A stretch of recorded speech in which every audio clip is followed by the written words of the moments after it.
guys? Welcome to another episode of the Gen Podcast. This is your boy G. If you're new here, if this is the first time you're watching, my name is Gilbert Sanchez. This podcast is based out of San Antonio, Texas. Pretty much on this podcast, I've said it before, but we like to go, me personally, like to go around San Antonio, getting into, just the minds of people that own businesses, singers, artists, rappers, painters, bodybuilders. I mean, whatever you like to hear, we pretty sure I'm pretty sure I have it on the podcast. But man, lately, if you watch the previous episode, I believe it's Jesse Bam Rodriguez, WBC world title holder right now. That was a crazy ass interview. So shout out to y'all for actually watching. But yeah, man, this one is a late pod. I'm gonna tell you the time and the date. This is March 22nd, 9:09. Schedule conflicts. Me personally, I'll be honest. I started selling cars again, so I got into that realm, and it's a different. I was supposed to be off today, but different realm when you're in this fucking car business. Like, there's if managers call you, You gotta and go. yeah, you need to sell a car. You need to sell a car because that's how the business is actually ran. But man, this has been I guess just a wild journey. I mean, just Yeah. to be in this position and have this person on the actual podcast. And I know we've went to high school together, but we have actually haven't talked in years. So this is gonna be a catch up moment. But Facts. Natalie, what's up? What's up? What's up? What's up? Hey, how are you? I'm good, man. Yeah. First of all, where you been? I'm just Everywhere. kidding. I'm just kidding. I'm just kidding. But Everywhere. how's life, man? How's life going right now? It's going pretty good. I'm proud of how far I've come since living in San Antonio and growing up here and then branching out to LA and then going to Dallas and I've just hopped around a lot, but it was all with purpose and it's been a wild ride. I can't say it's been easy, Yeah. but it's been good overall. No, yeah, of course. We'll get into everything. Uh, so you're right now you're based out of Dallas. Yeah, right now. Okay.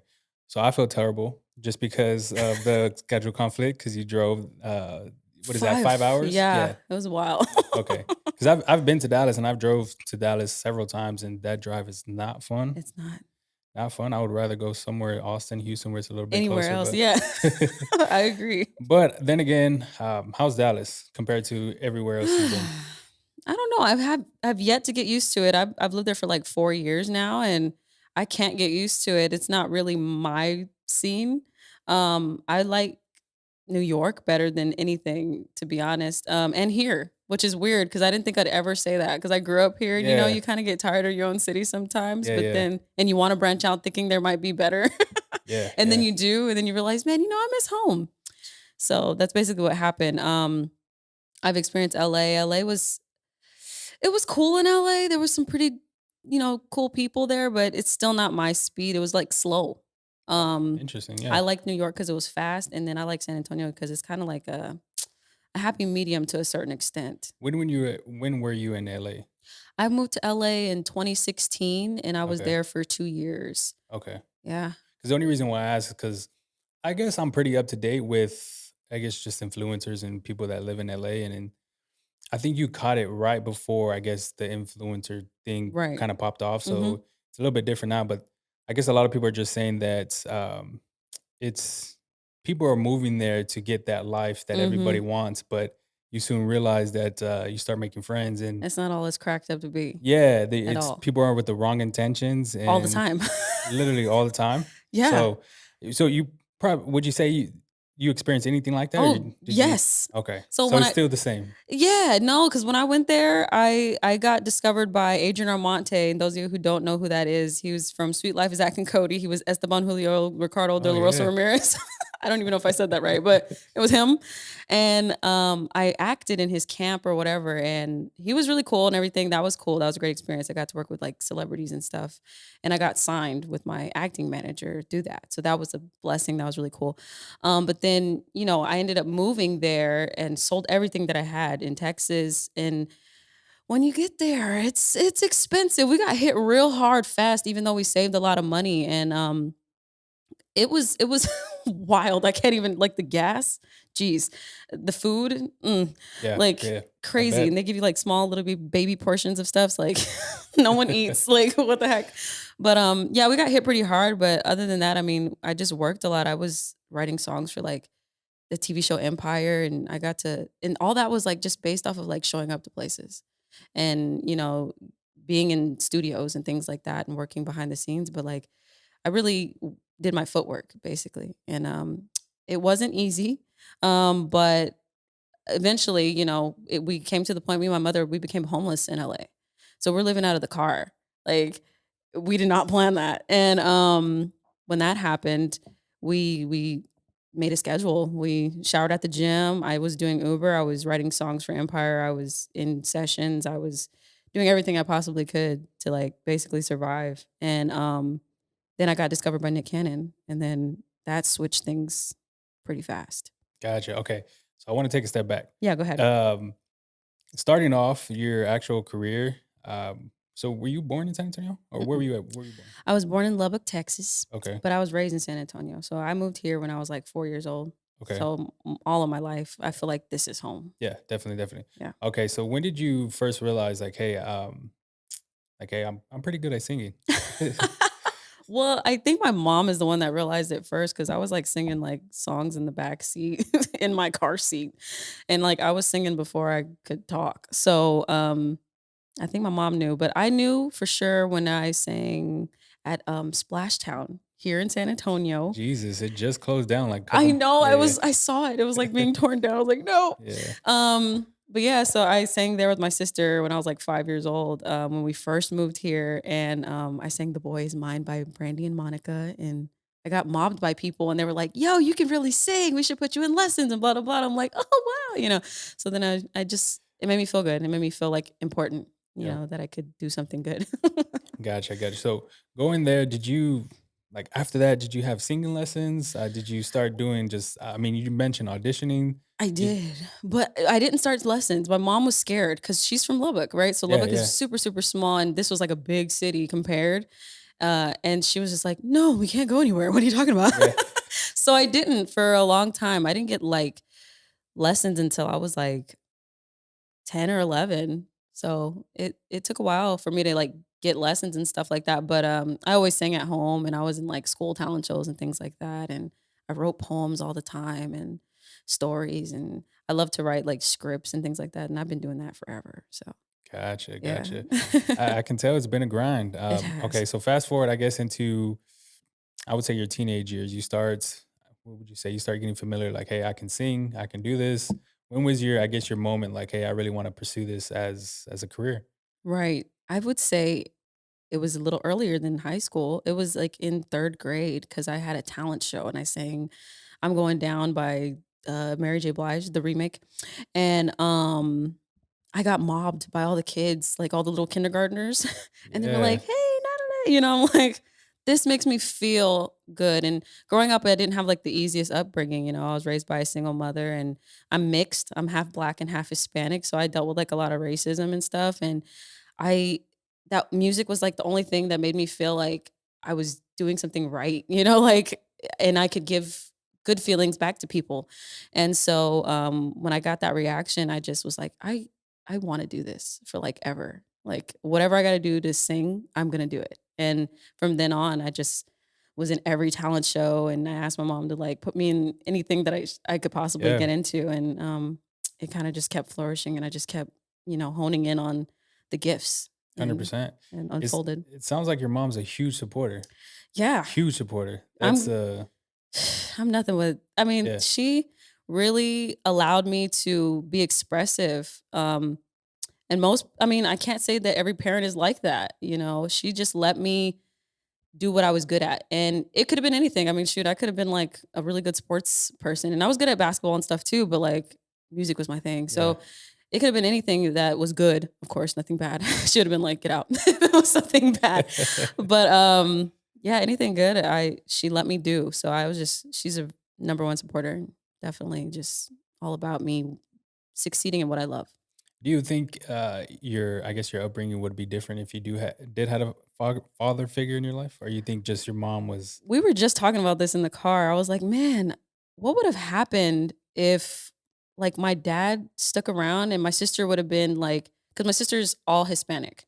I'm the Gotcha. only mixed one, so, um, she wasn't raised very long with her father either, so, like, if m I'm 10 years younger than her, so if my dad would have stuck around, she would have had a stepdad, and he would have been black, and I would have been the Yeah. normal one, and she would have been the outcast. Like, I was like, "Man, how would that have turned out?" But it Yeah. was kinda like opposite. Um, I think it would have been a little bit different. I might have felt more secure in who I am. Um, for a long time, I just kinda was in between because I wasn't Hispanic enough for the Hispanics, and I wasn't black enough for the blacks all the time, so I was kinda just, like, Yeah. in the Yeah. middle, but I loved both. I Yeah. tried, but, it was hard sometimes in that sense, but especially, like, no offense to Southwest. Southwest was, like, heavily No, Hispanic. it was all Mexicans. Yeah, Yeah. everybody knows that. Yeah. Yeah, so, like, Yeah. I was kinda like I fit in, but at the same Yeah. time, I also dealt with, like, racism there too, so I was it was kinda hard to navigate, Yeah. at times, but Just overall. the south side of San Antonio. I mean, just San Antonio in general. I mean, we're right by the border, so there's like no getting away Right. with being Mexican. Right. For I guess Southwest, there was A yeah, handful a of handful. It must have been for sure 50. Yeah, I'm yeah, gonna like, give a that's it, guess. like yeah. And then we had a class. I mean, when I graduated, we had a class of 750. So you can tell like the rest were just all Hispanic. There are obviously some Yes. whites and other ethnicities in there, but Mostly yeah, Hispanic, yeah, and I went to schools that were like that all the time, so, like, it was, like, one race and yeah, then, like, 5 black people or, like, 5 mixed people. So, I was used to, like, being the oddball, kind of. I yeah. don't think people thought I was the oddball, though, in school. I kinda was good at, um, I just carrying my own weight, I guess. Yeah, and also too, just breaking the barrier too, because Mhm. I think from the get go, I mean, when we were in middle school and high school, for sure, the barrier was broken just because of how outgoing you were. That's Yeah, what you just thought? yeah, very outgoing for sure. I mean, if there was a person, yeah, for sure, you were just. I don't think. I mean, if we're in a class or someone was in a class with you, they would notice like, hey, Natalie's in that class. That's so crazy to me. Yeah. Do you feel like you were the opposite? I just felt I was always to me, I was always Mhm. to myself. Yeah. Like, but I would talk to anybody. I had Yeah. Yeah. nothing like I love to make people laugh, because I was going through a lot of shit at home. So I was That just was just like, your coping. Yeah. yeah, it was like a coping mechanism. I was just like, let me love people and be happy so I can be happy. No, but Yeah. Yeah. that's really how it was. I just wanted people to feel good. And if you were around me, I wanted you to be happy and I wanted you to feel good. And I guess sometimes I might have got on people's nerves, I guess, because I was so happy, but it was because I was coping with a lot of shit. Yeah. And I'm just glad that people thought that. I'm glad that you thought I was lively. Yeah, 100%. I I tried. mean, then again, it's a different world now just because me personally, I was never yeah, this probably if you told me in high school that I would be doing this on camera talking to I you, would have yeah, never thought that never, either. never, never, never. I was so just intimidated. I was for sure shy. I think that's a big one. I would I have never never pictured you as intimidated. I just thought you were quiet. 100%. That is Yeah. It's different now because obviously tons of practice. I've said it before, like I've got this camera in June of 2020. By July, this first week of July, I put up my first video. Like it took me a right. month to actually just Do it. face camera to the face and then just like talking to myself, like literally just Getting it in, like yeah, making it happen. Yeah. just progress and practice. And it was tough for a minute. And then I was just like, you know what, fuck it. Let's do it. Yeah, let's do it. Yeah. Because I think the biggest thing for me, and maybe you can attest to it too, just with being in the industry, is just um, I had just thoughts, just negative thoughts of what about what other people would think about me if right. I put this on the internet. Right. Because there's uh, tons of people on, Opinions. yeah, opinions, Mhm. 100% negative comments. All the time. Uh, yeah, and I guess my question, what I want to follow up with is any type of negative shit you ever been through. What can you say? I mean, like about the negative stuff? Well, just on social media or just putting yourself out there. I think I faced so many so much criticism for being like a Christian person that's bisexual. Yeah, So 100%. Yeah. I love God. I really do. I know He's given me everything that I've had, and my freaking book is called "It Was God," Yeah. so I know like where the credit goes to for me. And when people are like, "Well, you're a sinner and this and that," I'm like, nobody's perfect. No one is perfect, and even if your sin is different than mine, like Yeah. I can't judge you just as much as you can't judge me. Like as long as I'm not like hurting you, why are you upset about my lifestyle? It has nothing to do with you. Like if that piece of my life is something you don't like, don't watch that piece. It Yeah. doesn't make my whole entire entirety as a person bad. I'm a good person overall. So it's like it freaked me out when that kind of happened when I came forward as, bisexual, like more publicly with my music and stuff. But, after a while kind of, I swept it under the rug and now it's just like a normal thing. People don't judge it as much anymore. But at first it's pretty harsh. Yeah, I've had conversations like that with her name's Stephanie Waters. I don't know if you remember Stephanie, Ah, but sounds familiar.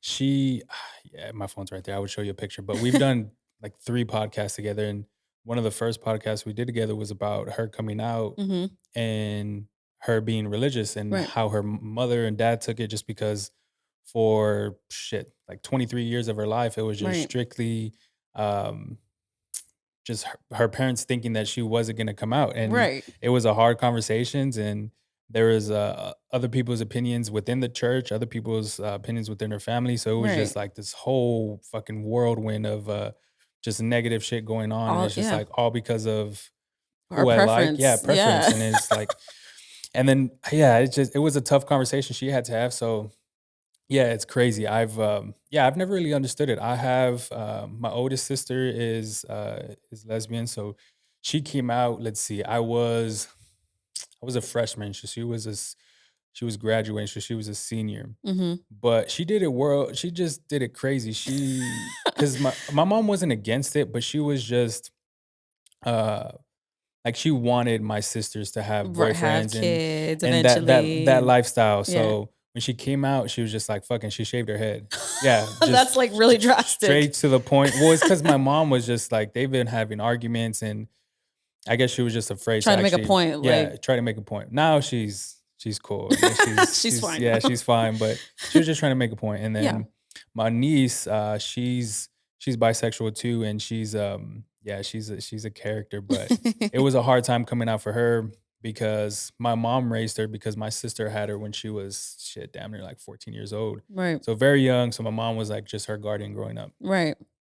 Hard for her to come out too because of the same reason because my mom was just like that. But now my mom doesn't give a fuck. Like Right. It's like, if I okay, was if I was to come out to my brother or just anybody else, like she would just it would be bet. yeah. Should be like, all Yeah. right, bet. Yeah, because she's cool with it, but Right. I can see it. I can see the negative, the hate, the just this weird shit people do nowadays. Yeah, I mean, it really doesn't make any sense. I feel like just stick to your like when it comes to personal things like that, don't step into other people's business. I mean, I know as a singer, I kind of put it out there a little bit because I write about it.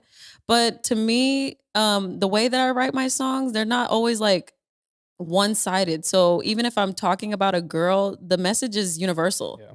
It's Yeah. about love or it's about, an experience and it might be a little different, but overall it's the same thing. So, I mean, anybody can relate and anybody can enjoy the music regardless. And not all my songs are about girls. There's guys songs about guys too. So, I have a little bit of something for Yeah. everybody. Best of both worlds. Yeah, Yeah. So okay, so I want to get back to the actual, I guess in LA when you got to working with Nick Cannon, because you Right. said, well, first of all, the homeless part, that's That was crazy. in fucking incredible. Because that tells me right off the back the mental strength you have to actually It was wild. go into like just create schedules and start doing what you did because there's homeless people out there that Yeah, don't do that that. don't do that. Yeah. Exactly. You're that, right. yeah, that literally don't do that. That I mean, I'm not saying it's easy, but It's not. it's a struggle, and I'm sure it's you can attest to how bad it got for you. Yeah, I mean, I actually this is like the weirdest thing to talk about because it's to me it was like a test. So like I told this is it sounds dumb when I say this, but I don't care what anybody thinks. So this is like true factual stories. So I before that happened, I pray all the time, right? And I talked to God and I said, it was just a conversation. I knew that if I was tested in any kind of way, that my faith would not waver. Yeah. It would not. And I just knew it in my soul. And it was like God was like, okay, let's see. Right. So when I went to LA Interesting. and that happened, I was like, okay, I kind of asked for this. And I just knew no matter what, I was going to get through it. Yeah. So when I was in that car and it was hot or it was cold or there was like other scary, like really like homeless people that didn't plan Yeah. 100%. Yeah. following us or whatever, like it was me and my mom were two women in a car, like in LA. We didn't know anybody there, you know? So it was wild, but I just remember feeling probably my strongest. And people would have thought like, yo, she's probably like breaking down. It's like not a good time. Like, whoa. But I reflected so much on my life at that point. I literally like wrote so many scripts about things that I had to get over and like even my own little, ticks and things that were like wrong with me. It was like therapy.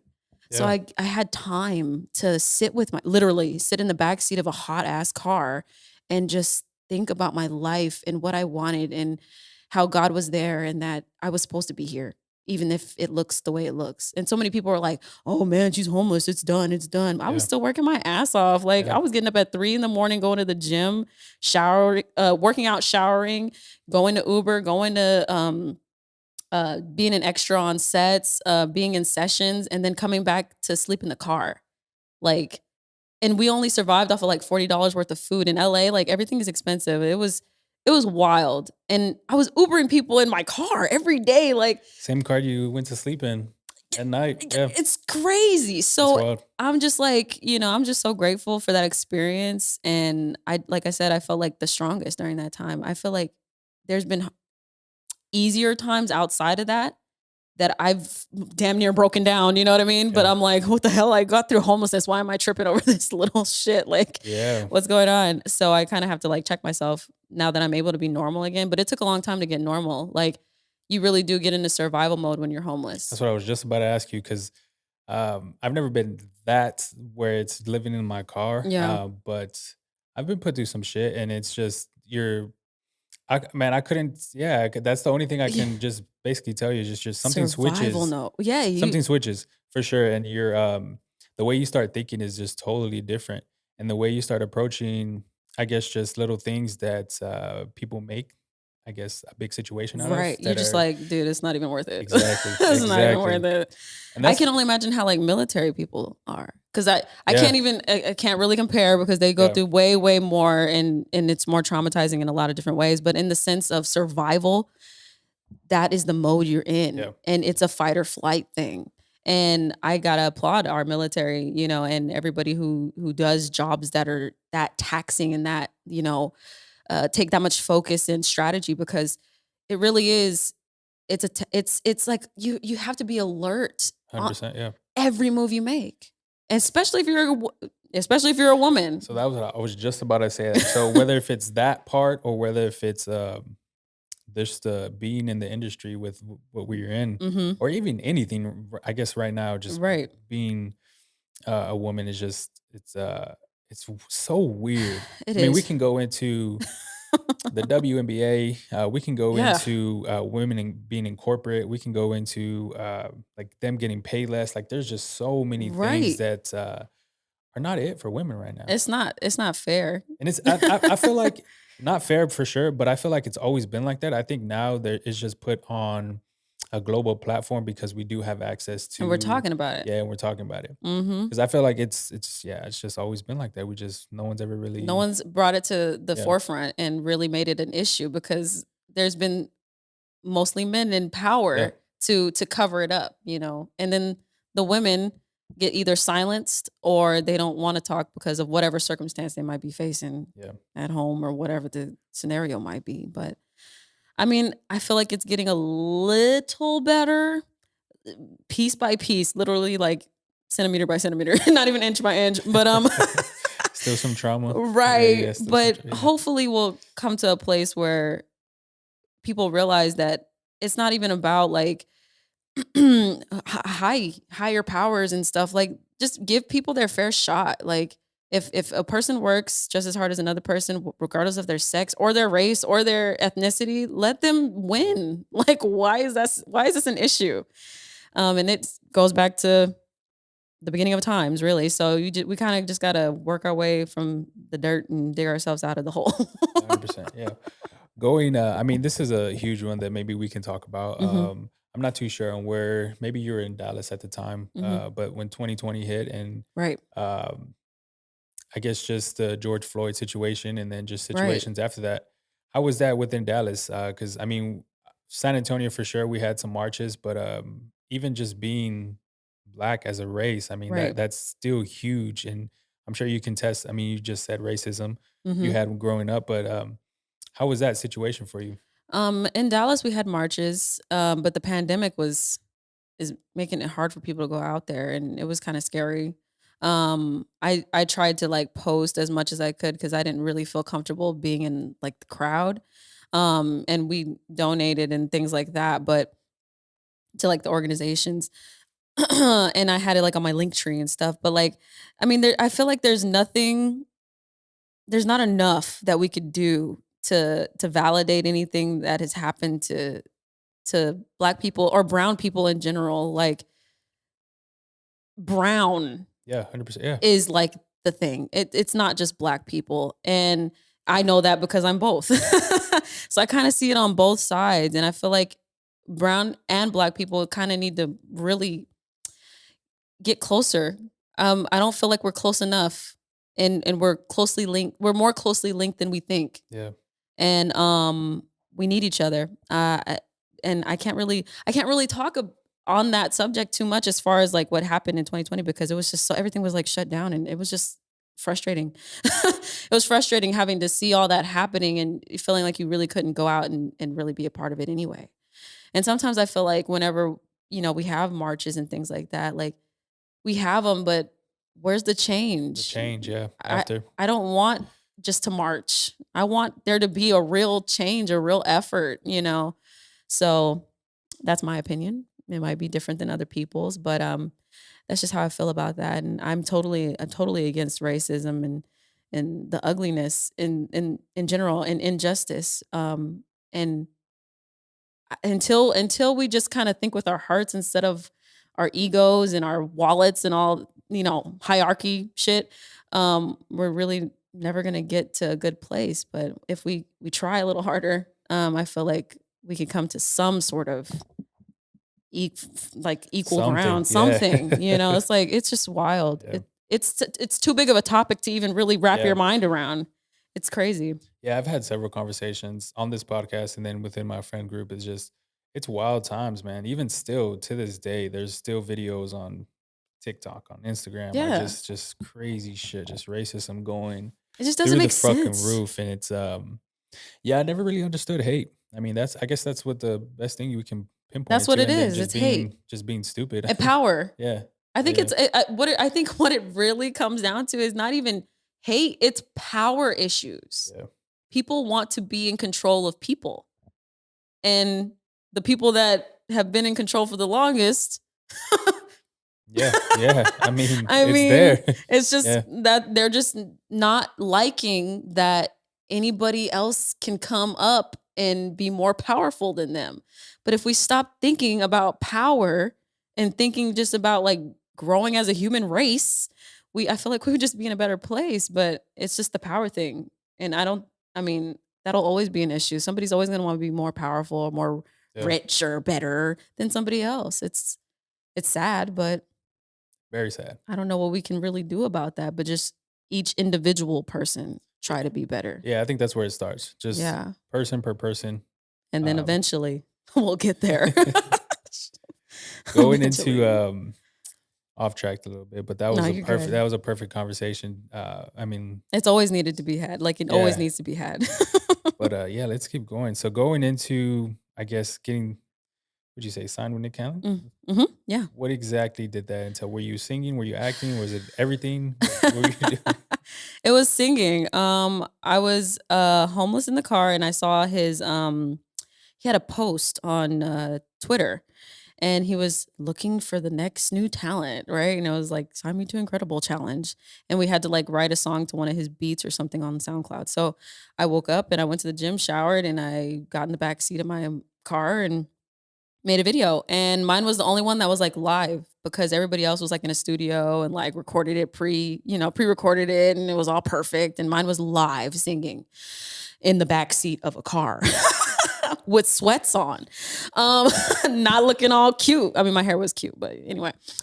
So yeah, I just auditioned and I was the freaking top pick. Like I was out of I don't even thousands of people. And they said that I just stood out. I don't know how because mine was like the most regular video you could ever make ever. But that's what happened. He found me on the video and he ended up calling me, and I was in the laundromat because I was homeless, right? So I had to go to the laundromat and it was loud as hell. And I was an extra for TV shows and stuff, right? So I was expecting an extra call, right? So I can make some money. And I answered and I'm like, hello. And all I hear is this voice saying things I can't hear because it's loud in there. And I'm like, I'm sorry, I can't hear you. What is this for? And they were like, oh, it's so and so from Incredible. And I was like, what? And they were like, so and so from Incredible. And I was like, oh, like this is the thing. Like, and I would look at my mom like, hey, like this Yeah. is Nick Cannon, like what the heck? So then like we're like, my mom's crying. I'm like freaking bawling out, like Nick Cannon's calling me, right? And and then they were like, yeah, just plug in this number.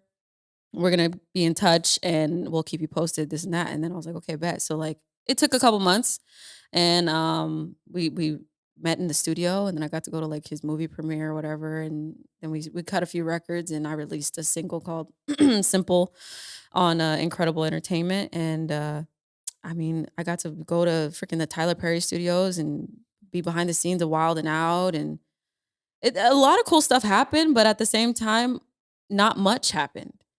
But I learned so freaking much. And I got to meet my dope ass manager. And then I made my own label. And I've had chart topping iTunes chart topping singles independently. So I feel like I did pretty good. I learned a lot. Yeah, yeah. But it was a good experience overall, and I'm grateful for the experience. I learned how the game works, and I got to be around a lot of cool people and just see the dynamic of what the industry really is. Yeah, 100%. Okay, so you bring up a good topic, and I actually had this topic like 3 videos ago. Mhm. So, going into or being indie versus being signed to a Uh-huh. label. Oh. Mhm. Um, because I mean, now we're getting people.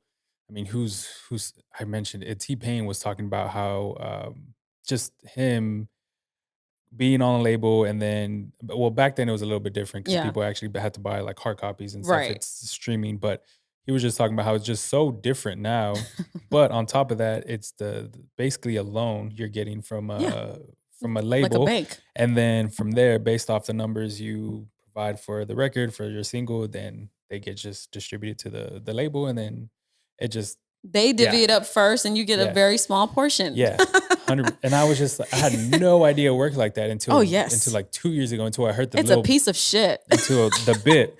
Yeah. So what's your thoughts on that? Do you prefer it to be like indie, or you're just straight I mean, prefer it to be on label, or you're just straight indie? I am not against either one because you can do both and benefit if you're smart.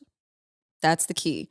But me personally, I prefer being independent because I can control absolutely everything that I do. Yeah, And I know exactly what's happening. I know how to do a rollout. I know how to market, how to get all my stuff mixed and mastered. I know how to put it in the right places to get its proper royalties, not just from the ASCAP and BMI. There's so many sites that you have to be a part of to freaking get all your royalties. We were just talking about, me and my girlfriend were just talking about this the other day. There's so many steps to it that artists don't want to do, but I rather do because I want to know. Because what if what happens when all that shit is gone? Like if you've seen it happen, famous people yeah, they get off their label and they don't know how to keep doing their shit and they they disappear. can't function, yeah, Yeah, and they're like, well, I don't know how to maintain this and this and that. Well, that's your fault because you didn't do it, yeah, none of the freaking footwork. So I rather do the footwork. I mean, and then there's people like Russ who he's an independent artist, but he was on a label for like 6 months but he worked his deal to where he recouped the money so fast. Like he knew how to play the game. And that's really all it is. It's really like gambling. Yeah. You bet on yourself and you throw your money in certain places to where you know how to navigate it back. And then you win. And you get out of stupid deals.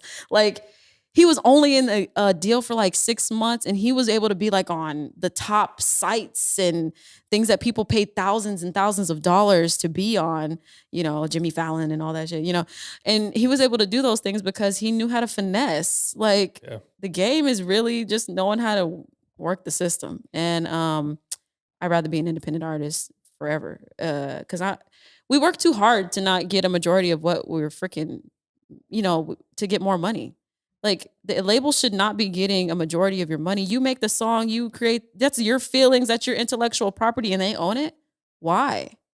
That makes 0 sense. Makes 0 sense. Yeah. Literally. For you. It makes 0 sense for you because they own it. They're taking all your change. It tripped me out too, just to, I mean, since we're on the topic, like the whole Taylor Swift situation, we had Oh, to release her, just she had to re-release her shit. re-release her shit, and it's just that too. Like I Taylor's think, version. who is it? Scooter Braun, right? That Yep. owns the rights. He Yeah. owns all the rights. And I was just like, I had no, yeah, that was a crazy situation. But I mean, 10 years ago, or maybe when we were in high school, middle school, like that's no idea that No was idea that going. that's happening. Yeah, that's happening. They don't know that that's what they're signing on their contracts either. And then there were kids too. So, Yeah. I mean, they're not fully to blame. It's kind of their parents too that didn't read the fine print. Yeah. And perpetuity is a thing. So like make sure if that says that they own your shit forever, don't do that. Um, that's crazy. Like what? So with her in particular though, I'm so glad that they changed the law or like the rule in labels that they can't re-record their Yeah. freaking music. I think she had to wait so many years before she could do that. She waited the right amount of years and now they changed the amount of years for other artists. So other artists were going to do it too. Yeah. They changed it. I think it was what, 7 years? Yeah, I think it's it a might have been long 7 years. time. I don't remember. Don't quote me on that. JoJo had to do that too. Remember JoJo? Yeah. It's just too little too late, Yeah. girl. She had to do the same thing. She re-recorded her whole first album because it was owned by somebody else. But I mean, I'm glad they did that. It just sucks because it's not the same when they re-record it. I mean, Taylor's sounded pretty similar. I got to give her props. She damn near sounded the same. But like JoJo sounded totally different because she was like 15 and then she's like damn near 30 now. So it was different and she was singing songs where her voice was higher, you know? So it sucked that she had to do that. It's like, it's not fair that that's even a thing. Like, it's almost like modern day slavery through music.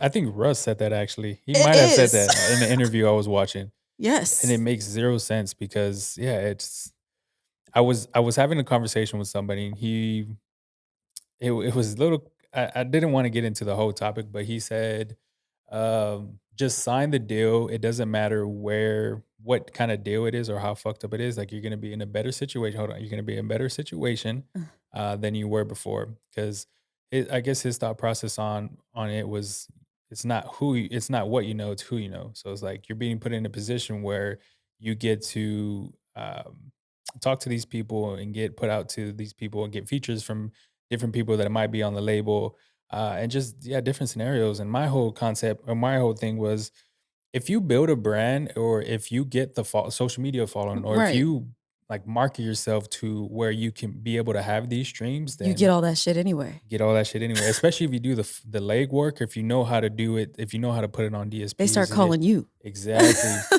Exactly. So it was a cool conversation, but definitely going back and forth between me and him. But Right. yeah, it was pretty controversial. That I would have gone back and forth with him too. I'd have been like, I think it's a patience thing too.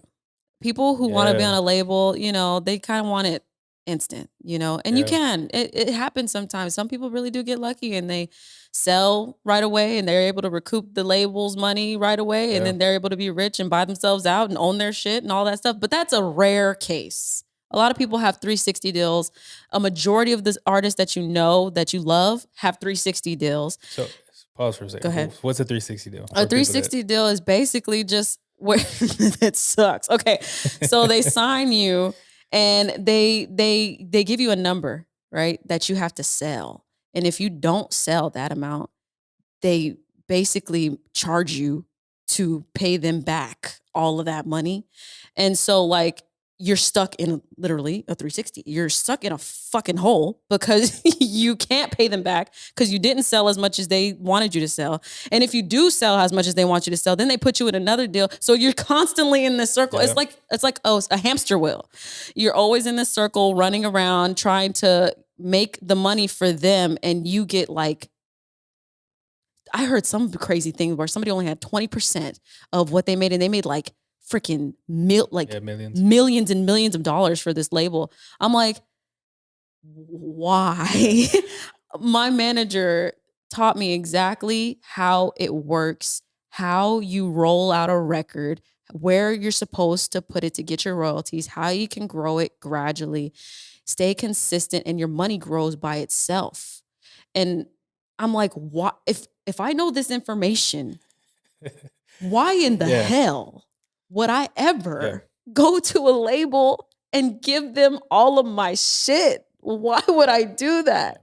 It's like literally buying a beautiful mansion and saying, "Oh, here, you can have it." It's backwards. No, Wait. take it. Yeah. I built this whole thing, no big deal. It's okay. I water the yard. It's freaking heaven over here. Take it. That's what it's like doing. People don't realize their music is gold. And if you just work the process, you can keep your gold. Mhm. You can keep it. Patience. Yeah. Patience is key. Patience. And I think just to in that or just in that someone said it, but it was like almost $13 billion that labels made. I think this was either Mhm. 2020 or 2021. I don't know, but Off either of one. artist. Yeah, off the artists. Labels collectively off, I believe within the US, and that Mhm. was $1 billion. And I think 2% of that was going to Artist. all artists that are on fucking labels. On the plan. Yeah, yeah. Like 2%. 2% out of billions. Billions. Yeah, it was And fucking people who crazy. don't claim, this is what makes me mad too, because this happens a lot. Like independent artists, those of you who are watching, if you're independent artists, please learn how to claim your royalties, because out of that billions of dollars, if you don't claim your royalties, even if it's a little bit, even if it's not a lot, it goes to them, the labels. So your money is literally out there floating around, chilling, going to Drake because he's on the label. When you could have claimed it, even if it was a few hundred, that's your money. Yeah. And you're missing it. Like, please learn how to claim your royalties. It's not just ASCAP. It's not just BMI. It's not just Song Trust. It's not, I'm giving you all these gems. Y'all better write this down. Sound Exchange. It's not just, there's several sites, guys. If you want to hit me up, I'll DM you the sites, because there's so many to claim your royalties and properly market yourself. It's not as hard as it seems.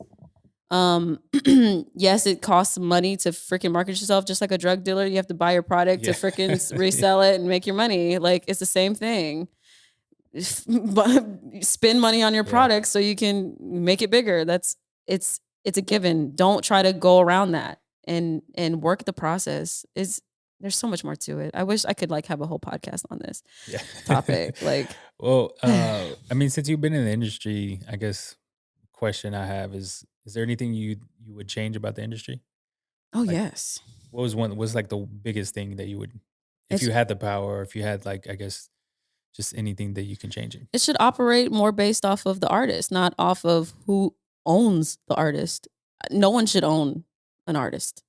It should be artist based, not the way it is right now. It's like we were talking about earlier, the hierarchy thing. Right now, it's like that. There's a hierarchy controlling all these artists, and putting out this persona that's not real. They're making them seem like they're rich and stuff, and some of them really aren't even that rich. That's the sad Yeah. part. They're just putting on a facade to get, it's almost like brainwashing you to believe that they're like on this high, woo, they're having so much fun, just to reel you in and kidnap you, and then you're stuck with them too. So it's like, I guess that's what they mean by like, don't sell your soul. But I don't know all the details Yeah. of that. But I would just say I'd make it more about the artist. It should not be, no one should be controlled. Art is a free thing. Like, it's a free spirited thing. It shouldn't, no one but you should control your Mhm. own art, you know? No one should be telling you like, "Oh, yeah, no." Like labels, they when you're making an album, they have control over which songs make the cut. Like, I heard about that, why? yeah. Why? If you're the label and you have all this money and all these connections, make the song that I gave you Yeah. work. Why E can't I be me and you, you know, Yeah. and you push it? Even the day, right, that you have to drop. Yeah. Yeah, They've that's what I heard. control all of that stuff. And then they put you, and sometimes they even make you be different, like different than who you are, like wear different clothes and Sell yourself yeah, I mean, to yeah. they kind of made me try to be like more I'm like a double-sided person. So like I like to be girly sometimes and Yeah. I like to be like Yeah, chilling like this, you know yeah. what I mean? And I'm going to give you both as me. But I was kind of they were trying to be pushy and make me just this glamour girl all the time and I'm not that girl. Yeah, I like to wear sneakers. Like what the yeah. fuck? And I like to wear ponytail and hats and things like that too and I'm still a girl like what the hell?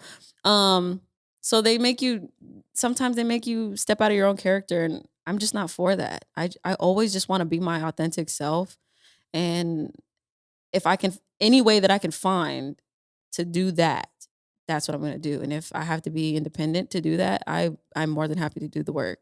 Like I'm more than happy to do the work because I don't want to be anybody else but me. Yeah.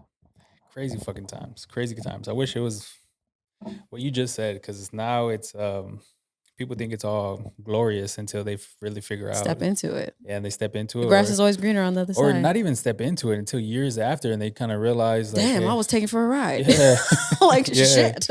I ain't got literally nothing. Right. That's really literally how it is. It's really sad. People go bankrupt like yeah all the time. And it's like, and they're not even taught how to manage their money, you know? that's a huge one not And even and in they it do it on purpose though. They don't yeah want you yeah to know how to manage your so money. you can keep signing deals Yeah, so yeah that because they don't want you to be smarter than them. yeah You know, that's what it really comes down to. They don't want you to be smarter than them. They don't want you to learn how to manage your money because then eventually you'll buy yourself out from them. Because then you'll realize, oh, I could be making more money by myself doing the same shit, and I don't need them. They don't want you to realize you don't need them. yeah But the time is now. If you're gonna do it, guys, listen. This is the best time to be independent. You have every single resource that you could ever freaking need to be a successful artist now. Everything's online and everything is social media. Like you can reach the whole freaking planet from your room. Really. yeah Like right now, we don't know yeah who's going to watch this. We don't know how far it can go because it's going to be on a platform that's around the world, you know, and everything is based off of marketing. And really, mhm, anybody can market, guys. Don't get scared when they're like, well, you got to hire a PR and you got to yeah pay somebody million or thousands of dollars to put you here and there. There's places that don't cost that much that you can just pay a little bit, yeah 100 here and there to get on sites and shit and get some views like in the right yeah places. It's not that hard, guys. I've noticed too, people like authenticity whenever it comes to being on social media. Like, But do they? I feel like they do. I feel like they gravitate more towards it. And it could, They're starting to, I feel. yeah. Okay. So the only reason why I say is because I guess the videos that I've seen on TikTok that have like that are showing the authentic, like just real shit, everyday life, Mhm. vlog shit, Mhm. it gets I guess more love, more views, more comments. And I'm like, okay, if people are starting to like this and they're starting to realize that just to be yourself, like just to Is the be, best thing. yeah, is the best thing. So why not like where's the like Where's the standard? Why yeah, did we make this standard so high? the facade has been going on for years and people are just realizing it. Finally fed up. And I'm not even gonna like point anybody out or like put anybody out there. It's just like because I've been in situations too where haven't been myself and it Right. was like We've all been there. yeah, putting on an image for Joe Blow in the fuck Right. yeah, in the middle of yeah, just anybody. Right. And I think that was one of the things where it came out to where I just had to put myself out there and not give a Yeah. fuck about what anybody said. Yeah, just step Yeah. into to you. Step into you. Yeah. I feel like we all had to step into ourselves at one point or another. And I'm glad a majority of people, it feels like a majority of people are realizing that it's better to not hide behind shit. Yeah. Like, it takes too much work to do that. Don't get me wrong though. There's people that still are Oh, I've going back. seen Yeah. them. No, no, Yeah. I've seen them too. That still rent Lambos, that still do this shit, and then Monday comes and they I return it back. Yeah, there's still people out there that do that. I'm just so grateful that I have grown enough to know that I don't wanna be like that. Yeah. So, guys, if you're a fan of mine for real, just know that you ain't gonna see me riding in a Lamborghini. I rode in a Chevrolet today. Okay, we have a Kia at home. All right, so so just know I'm truly a normal ass person that works her ass off in everything she does. So everything you see me get, I work my ass off for. And if I ever do have a Lamborghini, it's because I can buy it several times over. I'm not gonna buy it just because I got $1 million. I don't even know how much a Lamborghini costs, but um, I'm not a flashy person like that. Even like my jewelry and stuff, all this is gifts. Like that's the only way I have jewelry because I Yeah. don't buy jewelry. So I'm really a simple person, and that's what I try to portray too in my music. And it's really just like real life shit in my songs and stuff. I've gone through everything I write about. So same thing with the book. That's what I've gone through. So my whole message for people who watch me and stuff is basically just to be who you really are, and don't be afraid to be who you are, and don't try to live up to the standard because the standard fucking sucks. The standard is a piece of shit. And the way you can live the happiest life is to not try to live up to anybody else's life. Yeah, man. That's what it really comes down to. So, and it's a battle. I mean, it's hard because sometimes you want to fucking be like, well, shit, I want a cool looking ass video where I have a Lamborghini in the fucking shit and someone's twerking in the back. That'd be great. But that's just not Music me. video, yeah. It's just not me. So don't expect that from me, guys. You'll just get what creativity comes to my mind that's simple and real. Just the real you, yeah. Yeah, that's all you get. Sorry.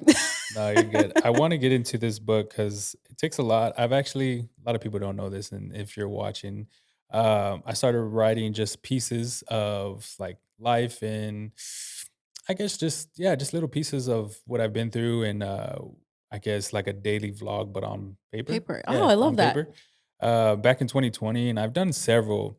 So I told myself I would write a book by 30, but that's probably not gonna happen. I'll probably write Don't a say that. well, I'll write a book at some point, but probably not by 30. But, You have a few years. yeah, it takes a lot to write a book, but I wanna get into, like, what makes you write a book? Why write a book? Why put this into, just a tangible thing that people can, like, take somewhere and just sit down in a park and read? Right.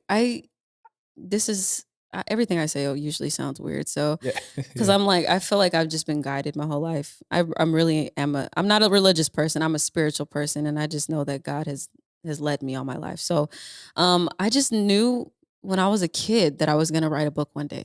I knew when I was like 5 years old that I was gonna write a book someday. I had no idea what it was gonna be about then, Yeah. but I knew my life was gonna be an example of some sort. And at that time, I hadn't gone through much. I mean, I did experience molestation at a really young age, at like 5 and stuff, but I didn't know that I was gonna write about that or anything.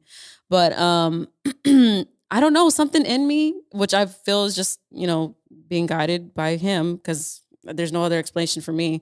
Um, that he just he's gonna. It sounds cliche, but, It does. It but it's sounds. it's it's what you feel, and I've He just yeah, told me. yeah, He just told me I was gonna write it one day, and I just knew that my life was gonna be some sort of an example. And the things that I've gone through, I was lucky enough to learn from every single thing, and be able to put it on paper like that, and be able to be outside of myself and reflect enough to turn it into a lesson for other people.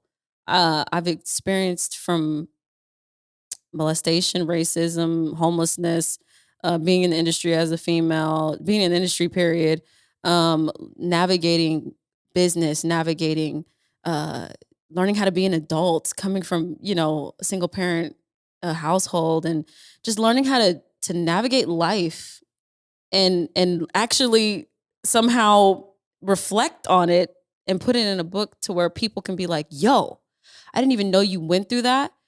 And I didn't even I can relate to that. That's beautiful, and that was the goal. I mean, I that's all I can say. yeah. I just knew when I was a kid I was gonna have a interesting life.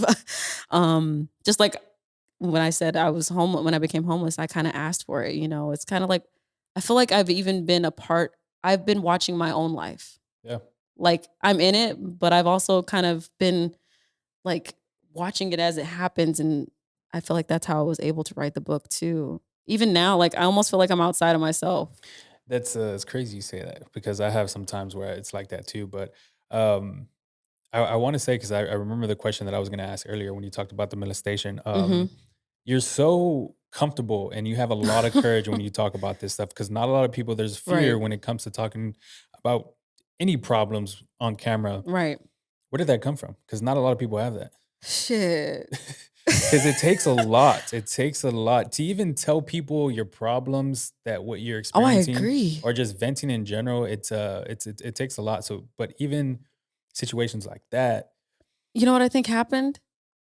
Is there was so many years where I did keep it in, and I just got tired of it. yeah, I really just got tired of it, and I think that's comes into, like, the facade shit and people getting tired of it. They just wanna be real.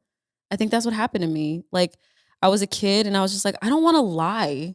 I hate lying. it's because you're lying to yourself in a Yeah, sense. Yeah, in a yes. sense. Yeah, And I absolutely hate fucking lying. Like, I yeah, can't even tell you. I'm so honest. It's probably to my detriment. Like, it's probably bad. But like, I I'd rather not lie. yeah, I don't want to lie to you. I want you to know. So if I could help you, I can help you. And if I can't, I tried. You yeah, know what I mean? And if my story triggers anything and makes you able to talk to me about it, oh, please do. Like, I feel like that's what I'm here for, you know? If I'm not this open, I might not be there for somebody that needs me. So I gotta be, you yeah, know? And I rather be.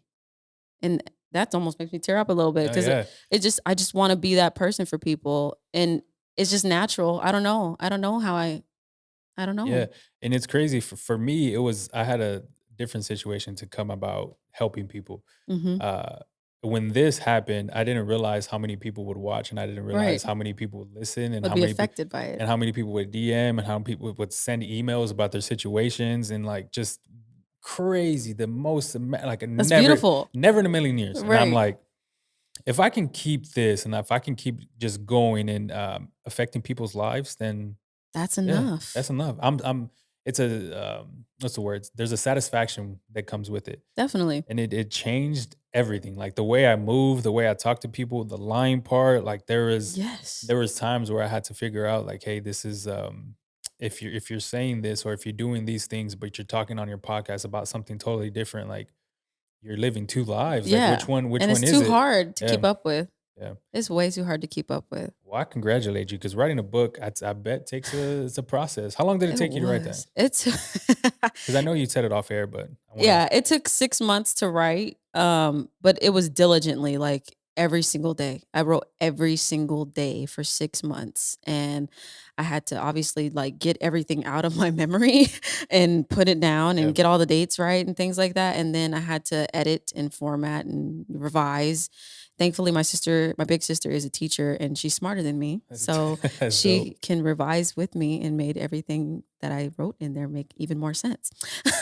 We Gotcha. condensed it too, like, by a lot because I had, like, so many real like, details, and she kinda like, "Okay, we can say that, but let's just kinda condense it a little bit." I said, "Bet." So, we went through the whole process, and it wasn't easy, but it was so fulfilling. Yeah, It was I bet. so fulfilling. It was like therapy after my own reflection of my own therapy. Like, it was, like, extra. It was beautiful, and I'm glad when people read it, like, when it first came out, which was in September of last year on my birthday, September 17th, um, they the response was like, "I had no idea you went through that stuff because you like you said, in school, Yeah, you were this, you yeah. were, like, happy."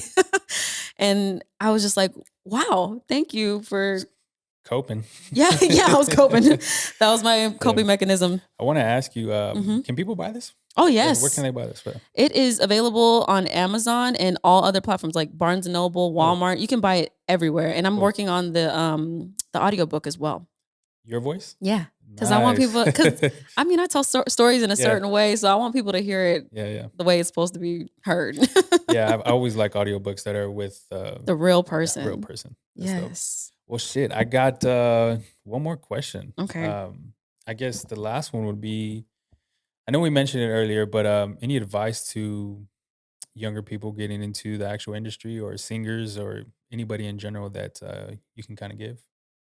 I would say if you wanna be in any part of the industry, just make sure you study first study the greats.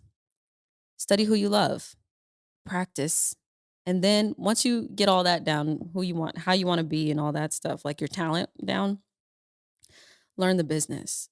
And when I say learn the business, I know that's like a general sense because I can't even give you all the gems right now because there's so much shit. But there is different sites that you can look up things. And obviously there's Google. So for singers, I would just songwriters as well. I would just start, this is gems real quick. Start with an ASCAP or a BMI.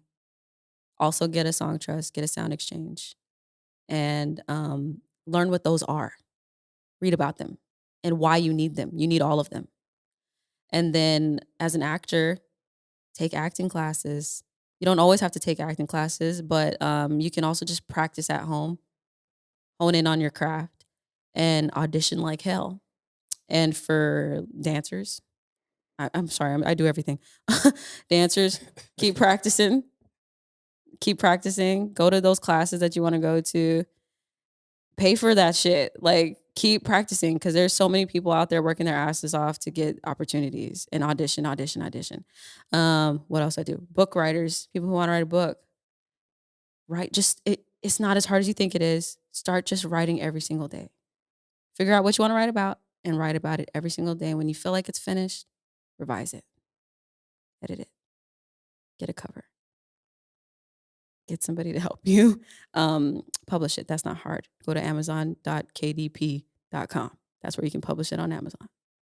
And then there's other sites. If you want to email me, you can because I can give you a whole play by play. But anyway, or I can give you a mentor. Like I could go on forever and tell you a whole bunch of other shit too that you can do. But basically, just take the time to learn all the steps because there's a lot, but it's not as hard as you think it is. You just got to be patient and know that you're worth the patience. That's all I can say. I mean, DM me if you want any advice because I got plenty. Golden, golden, golden, golden. Where can people find you? All your social media handles. Yeah, okay. Well, the easiest thing is just to go natalienichole.com. And my name is spelled NATALIE NICHOLE. There's 7 letters in both names. That's why my hat says N27. There's N in my first name and in my middle name.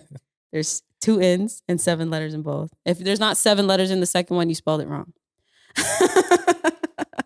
But yeah, natalienichole.com is the best place, or Instagram at Natalie_moments. Perfect. Yep. Perfect.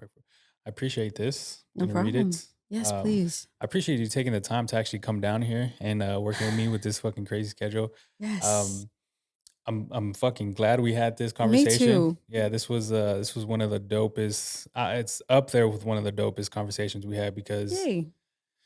you've been through a ton of shit. Yeah. And the way you talk about these things come off so like they had no effect on you. And that can just tell What? the mental strength that you have. And I know people watching that are gonna read this book, that are gonna see this podcast can just be like, hey, if this person can go through all this and still be outgoing, lively, do her thing Yes. on a day-to-day basis, then I can You too. can too. Yeah. You can. 100%.